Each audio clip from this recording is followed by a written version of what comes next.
अब आपको जसबीर, जलालुद्दीन, अशोक और प्रवेश की कहानी बताता हूँ। 1996 का साल था।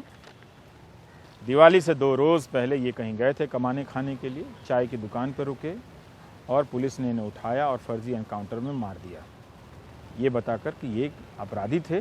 देसी कट्टे रख दिए गए, जैसा कि मीडिया के सामने होता है, और उस वक्त तो और पूरा वो छपा सब चीज़। लेकिन अब सीबीआई कोर्ट ने इन्हें बरी किया है।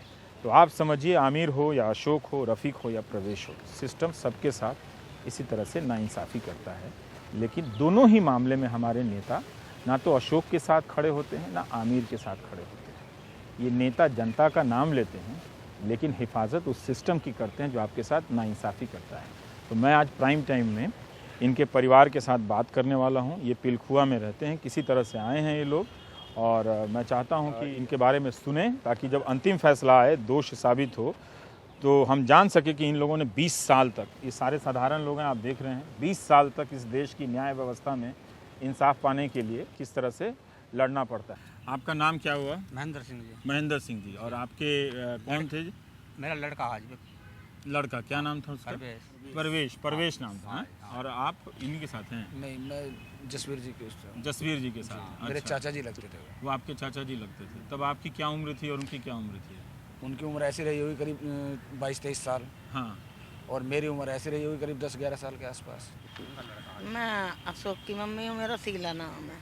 अच्छा, आप अशोक की क्या उम्र रही होगी उस वक्त जब उसे मारा गया? जिस वक्त मारे 17वीं साल में। 17 साल। और आप? मैं अशोक की बहन हूँ, छोटी पुष्पा।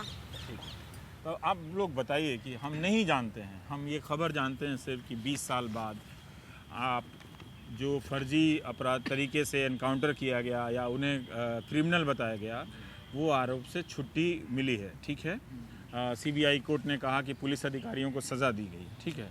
पर हम नहीं जानते कि उन 20 सालों में हर दिन आप कोर्ट कैसे जाते थे, अधिकारियों से कैसे मिलते थे, और उसका खर्चा कहाँ से लाते थे। तो मैं चाहता हूँ कि आप लोग अलग अलग बताएं कि आपके परिवार तब कैसा था, अब कैसा इन मुकदमों को लड़ते हुए। जिस समय वो एनकाउंटर हुआ था, हाँ। तो हमें तो करीब 2 दिन बाद न्यूज़पेपर से ही पता लगा था, और न्यूज़पेपर में ये लिखा हुआ आया था कि मुठभेड़ में 4 बदमाश मारे गए।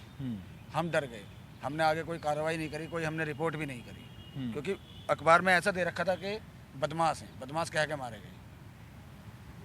ऐसा हुआ। उसके बाद फिर प्रदर्शन वगैरह करा हमने, सबने सहयोग करा, और लोगों ने सबके साथ हुआ, और फिर कोर्ट अपना सीबीआई के हैंडओवर हो गया। नहीं, तो बीच में आप वकील कहाँ मिला? जो वकील होता होगा वो जाता होगा, लोग सोचते होंगे तो एनकाउंटर हुआ है, पुलिस डिपार्टमेंट के खिलाफ कोई लड़ने वाला होगा, ये सब आपने कैसे किया, ये सब लड़ाई? वकील तो सीबीआई की तरफ से ही था। हाँ। सीबीआई ने केस लड़ा है, हम कहाँ से लड़ते केस? इतना हमारे पास तो इतना कुछ भी नहीं था जो हम लड़ते। जो था हमारा वो तारीखों में इधर उधर आना जाना सब कुछ, मकान तक बिक गए, हमारी घर भी बिक गया। घर भी बिक गया हमारा इस केस को लड़ने में। इस केस को लड़ने में हमारे मकान तक बिक गए। आज की डेट में हम किराए पर रहते हैं, और हमारी दादी जाती थी तारीख पे, किसी से 50 रुपये ले लिए, किसी से 100 रुपये ले लिए। इतना भी मतलब हम कर नहीं पाते थे कि भाई पैसा हमारे पास हो। महेंद्र सिंह जी। हाँ जी, यही हाल मेरा जी। मेरे भी घर पर कुछ नहीं रहा, सब बिक गए। सब बिक गया। हाँ, जमीन में कैसा? हाँ, सब। तो आपका कितना लड़का था आपका? मेरे 5 लड़के। 5 लड़के हाँ। थे। तो उस घटना के बाद से आपने मतलब आप पूरा जमीन तक बेच? हाँ जी, सब बिक। कोई पड़ोसी वगैरह किसी ने मदद की? मदद करी, कि लोग क्रिमिनल है इनका लड़का। मदद करी ही। जब किसी को नहीं दे जाएंगे तो लोग ने पैसे ले गई, एक के 4 देने पड़े, तो जमीन मुझे नहीं बेचनी पड़ी। ब्याज पे पैसे ले जी, 5 रुपये सैकड़ा, 10 रुपये सैकड़ा, जैसे मिल जाएगा। वकील को देने के लिए या जाने? वकील को आने जाने में भी, फिरने में भी, समझिए। वकील हमारा सीबीआई का लड़ा। तो आपको कभी लगा कि ये लोग इतना लंबी लड़ाई बीच में कि अब तो शायद नहीं लड़ पाएंगे? नहीं जी, हमें तो उम्मीद यो ही, बस जब तक हमारा साथ चलेगा हम तो लड़ेंगे ही। आपने तय कर लिया था? हाँ जी। और पुलिस वालों ने तो खूब जोर दिए जी मेरे पे। हाँ। 15 लाख ले ले, 10 लाख ले ले। मैंने पैसा नहीं लेने कौन बिल्कुल, मेरा तो लड़का मरा और पैसे ले लूँ। और डराया भी होगा कि किसी के? डरा मैं, पुलिस चौकी में कई फिर मुझे बुलाया उन्होंने, तो ऐसा कर ले। मैंने कुछ भी हो जाए मैं नहीं करने का। गोमतीपुर चौकी पर लगती है हमारी, इनके जानने वाले आदमी है, मंदिर होगा, कहीं फिर बुलाया, फैसला कर ले। मैं क्या फैसला कर लूँ? कोई मेरा थोड़ी मरा, मरे तो और के भी हैं। मैं ये आवाज़ आप तक इसलिए पहुंचाना चाहता हाँ हूँ कि देखिए, जब मैं नासिर से बात कर रहा था जी हाँ, तो उसको भी, वो भी एक लड़का था जिस लड़की उम्र में आपके लड़के को मार दिया गया, जी हाँ, प्रवेश को। परवेश को। तो वो कर्नाटक का नासिर था, तो वो भी इसी तरह से फार्मेसी का इम्तहान देने जा रहा था। उसका इम्तहान था, पुलिस ने गाड़ी में उठाई, एक स्टेट से दूसरे राज्य में, दूसरे राज्य से तीसरे राज्य में, और तरह तरह से उस पर आतंकी हमलों के आरोप लगाते गए। उसकी पूरी ज़िंदगी तबाह हो हाँ गई, जी। उसके घर के लोग बर्बाद हो गए। तो जब वो छूटा तो उसने कहा मैं एक ज़िंदा लाश की तरह हूँ। मतलब उसके लिए भी नेता लोग नहीं बोलते, आप लोगों के लिए भी कोई नहीं आया बोलने। देखो जी, नेता लोग पहले शुरू में तो बोल रहे हैं, फिर हमारे दोनों निकला कोई भी, हमारे दोनों नहीं आया, फिर कोई नेता हमारे दोनों नहीं आया फिर बाद में। आप लोगों को पता कैसे चला कि जब घटना के बारे में जानकारी मिली तो ये यकीन कैसे था कि वो गलत नहीं कर सकता है, पुलिस ने उसे झूठा मारा है? क्योंकि अभी तो महेंद्र सिंह जी बता रहे हैं कि मीडिया में तो यही निकला था, आप लोग बता रहे थे अखबारों में कि 4 बदमाशों को ढेर कर दिया एनकाउंटर में पुलिस ने, और वो प्रमोशन के लिए। जी मैं बताऊँ, मेरा लड़का धनतेरस वाले दिन घर पे नहा धो के ब्रजमोहन की फैक्ट्री में करे और चद्दरन का काम, चद्दरन का कारीगर था मेरा लड़का। वहीं ब्रजमोहन की कॉलोनी फैक्ट्री थी, तो आज का काम करे था। तो मेरी जो बड़ी लड़की है उसके लार भीड़ हो रही, उसकी ये लड़की है बड़ी लड़की की, यूँ गोद में थी 3 महीना की। तो मैं बोली, मैं कह रहा भैया तो कद को जाएगा, वहाँ से खबर आ रही है कि बीबी मेरी जब तनख्वाह मिल जाएगी मैं जब जाऊँगा, या तो दिवाली से, मैं दिवाली से पहले भी जाएगा कि दिवाली से पहले भी जा सकूँ, बाद में भी जा सकूँ। तो जैसे नहा धो के लिख रहा, खाना खा रहा, 3 परांठे तो मेरे ने खा लिए, चौथा लेके गई ना लिया। मैं कहा भैया तू जाएगा, मैंने जब आते ना तो मैं बोली ना यूँ बोली, बिलाली मेरी नौकन लगी, भैया ते नौके मैं पैसा देता जा इनते ही। मैं कहा जाते ना टोके करें, जान दे, तुम तो अपने दिल की बात बता रही, जब सारी बात आ रही है मेरी तो यही है कहानी। बच्चा हो गया, ये पोतन लगी ना भैया पुतवा लगा, मैं सांझ को आके पुतवाऊँगा। सांझ को मेरा भैया ना आया, रात को जहाँ काम कराया था ब्रजमोहन के यहाँ, वो मेरे घर पे आए, नुका अशोक भेज दो, हम चले गए कली लेना इसके पिताजी घर में। ये बोलेंगे हमारा भैया तो ना आया, कहता फैक्ट्री में भी ना गया, नुक तुम्हारी दीदी का चलोगा होगा, इकलौया मेरा तो क्या मेरा भैया दीदी का चलोगा होगा। हमें बड़ी खुशी हुई, मैं कहा चल वहाँ चलोगा, अच्छा हुआ मेरी लौड़िया के ढोरे चलोगा। धनतेरस थे, दिवाली भी आ गई, गोधन भी आ गया। भैया तो अजबारे थे ना, हम भैंसन के पैसा जा रहे थे, बेके लाई कर रहे थे, हम वहाँ चले गए। आई वहाँ से ये लाली बोली, अरे बीबी नौ आ रही है सुनाई, अरे एक जने हम तो नौ पूछना है का सुख कहाँ है। हमने नौ कह दी दीदी का जा रहा है, और कहीं बदमाश मारे कहीं है 4। हम भाग लिया मौकमपुर को, कॉलोनी मेरठ के पास में है। मगर आज के आ रहा हो बबली के वहाँ थे, वहाँ बूझ काम है, हमें लाइन पे पता लगी। कहते अरे लड़का की सुनिए, एक बुढ़िया ही सी थी। मैं बोली भी मुझे नहीं बता दे है ना दीदी, मगर का सुनिए कि नाई के वहाँ अखबार आए इनके यहाँ, ये नाई है, हम राजपूत हैं, नाई के यहाँ अखबार आए हैं। हाँ, मैं बोली मुझे नाई के घर बता दें। वो बोली बुढ़िया नो का हमें नो पता ना, और बम्बई पर चली जाओ। हम और इसके पिताजी हम बम्बई पे पहुँच गए। मैं तो कभी लिख रू ना थी जब बम्बई चली गई आप? नहीं, अच्छा वो नहर पड़ता वहाँ चले? हाँ, वहाँ जाके वहाँ जाके एक औरत एक बहू सी लिख रही, हम बातें बोले बहू किसी के यहाँ अखबार आए कि जिनका मर गया है, देखियो मेरा दिल। मैं बोली, मैं कहा हाँ मुझे तो घर तो बता दे उसको। इसकी मम्मी अखबार ले रही, मैं बोली मगर तेरे अखबार आए? न हाँ, मगर कैसे आए हैं कि हमारा जसवीर पप्पू मार दिया। मगर किसने? न पुलिस वाले ने। मैं बोली मारो क्या मैटर, पुलिस वाले तो कोई दुश्मन आई नहीं, कुछ कैसे ही मतलब नहीं हमारे को पुलिस वाले मारेंगे कुछ ना। हमारे आगे पिताजी अखबार पढ़ने लगे, बोले क्या तुम इन्हें ना पढ़ो, तुम उन्हें देखो, उन्हें पहचानो जो उनसे हैं, यहाँ में मार रखे ये पड़े हैं। बस जैसे नो झपक सी पड़ी। मैं बोली मगर बबली के पिताजी, मेरी बबली का नाम है बड़ी लड़की का, मगर बबली के पिताजी मेरा नाम सोलियो दिखा है। इतने ही अमल उजारा भारे पत्रकार इनके घर थे और मंसूर के घर थे, इनके घर पे आए थे। हमारा कोई पता नहीं किसी को। मैं बस बोले आप लोग पहले से एक दूसरे को नहीं जानते थे? नहीं इनको नहीं जानते थे ना। कि ये कौन है, ये ना कौन है, ये ना कौन है? कोई आप लोग? मत नहीं।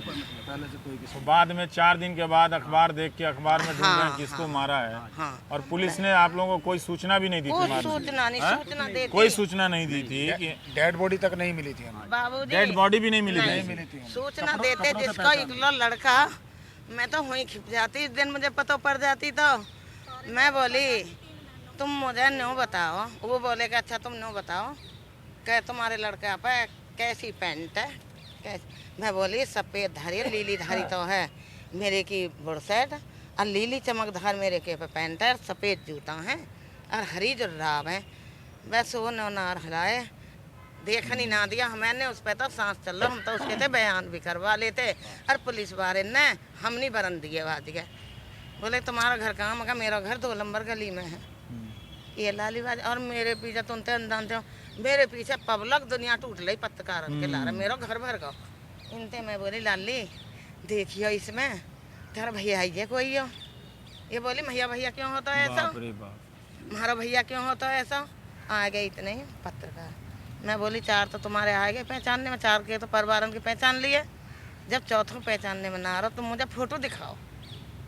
कह चलो तो गालाड़ पे चलो और तुम्हें छोटे वहाँ पे चलो बीमा पर, हमारा वहीं ऑफिस है। तो एक चीज़ बताइए कि जब सारा हुआ उसके बाद, इस घटना के बाद, और आप लोग धरना प्रदर्शन करने लगे कि इसमें तो ये सब कोई आप लोग मिल के तय किया कि लड़ना है? हाँ? मिल के? हाँ? हाँ हाँ मैं बताऊँगी, चलेंगे कहानी बहुत। फिर मैं अयू आ गए, उन्होंने पत्रकार ने हमारे लड़का का फोटो लिखवा के हमें दिखाया, तो हम वहाँ बेकार हो गए। कहीं तुम्हारा ही लड़का है, इकलौता बेटा था, उसको पुलिस ने मार दिया। इकलौता मैं हम बेकार हो गए। सवेरे को जितनी जनता को जाना था नेता लोग सब मेरे घर पर भर गए। नेता लोगों ने फिर शोक सभा करी, घर पे ते आए, बहुत बहुत नेता गए। इंगे यो नरेंद्र सिसोलिया थे कदी, ठीक है। अच्छा नरेंद्र सिसोलिया थे। फिर ये भी उन्होंने करवाई थी सीबीआई जांच। जो हमारे वो उसमें मंत्री थे, नरेंद्र सिसोलिया, ठीक है, सिसोदिया एमएलए MLA थे, नखला होते जिस टाइम हमारे लड़का की पता पड़ी, वो रात को ही घर पे आई ली। मतलब ये था कि सीबीआई जांच करवाई हमने, पहले हापुड़ की पुलिस आई जांच करने, हमने वो कैंसिल कर दी कि हम ये जांच नहीं मानते, हमें इंसाफ चाहिए।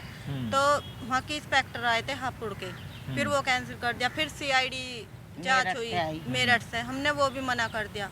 फिर ये नेता लोग हमें उमा भारती के पास लेके गए, उन्होंने कह सुन के सबने जब सीबीआई जांच करवाई, 3 साल तक सीबीआई जांच चली। नहीं मुझे ही ले आए थे कि इनका 3 साल चली। 3 साल सीबीआई जांच चली, और उसमें गवाह भी 100-150 गवाह थे, 112। और हमारे गांव तक भी सब जगह सीबीआई जांच करी। उसके बाद चार्जशीट हमारी देहरादून लगाई, क्योंकि दफ्तर पर ये सब जब हो रहा था तो इसमें तो आपका परिवार काफी पीछे चला गया होगा ना इसमें तो?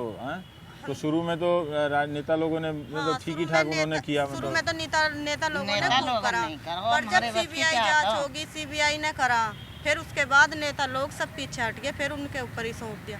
जब देहरादून केस चला गया, मेरे पिताजी ने घर रख के गिरवी पैसे, मकान गिरवी रख दिया, मकान गिरवी रख के पैसे लिए, पैसे ले लेके गिरवी का कागज है? नहीं आप कह रही तो हम मानेंगे। कागज रख के फिर देहरादून से वो केस गाजियाबाद लाए हमने, प्राइवेट वकील का वकील करने के बाद हमारे यहाँ केस आया।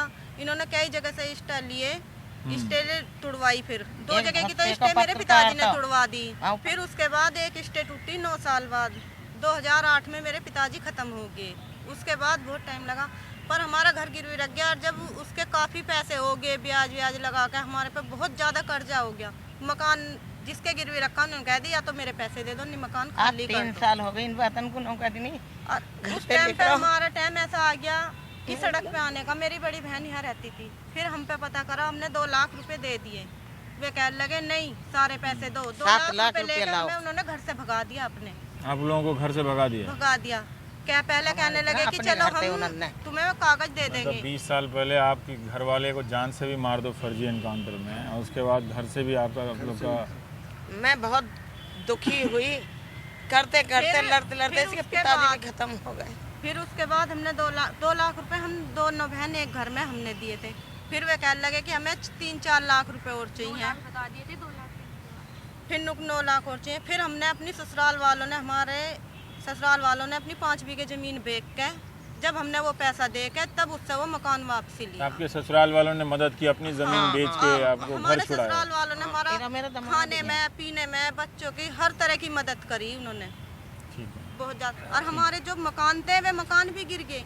1 साल तो हम सिर्फ पन्नी डाल के रहे छत पे, पन्नी पर डाल के पूरी सर्दी और पूरी बरसात हम नहीं रहे। फिर हमने थोड़ी दीवार करके, इन्होंने जो भी सहारा लगाया हमारे ससुराल आपने वालों इतनी ने लगा। लंबी लड़ाई आप फिर लोगों हमने ने चद्दर डाली, जी। आज भी हमारे चद्दर पड़ी और वो भी नीची, उनमें इतना तप है कि गर्मी में उनमें रुका भी नहीं जाता, पर फिर भी अपना टाइम काट फिर भी मैंने तारीख नहीं छोड़ी। इसके पिताजी चले गए, हाँ। दिन रोज तारीख लगी, दिन रोज तारीख पे आई हूँ। हर तारीख पे गई? और तारीख पर दिन रोज वाद न 3 साल हो गए, मदद भी 1 तारीख नहीं छोड़ी मैंने।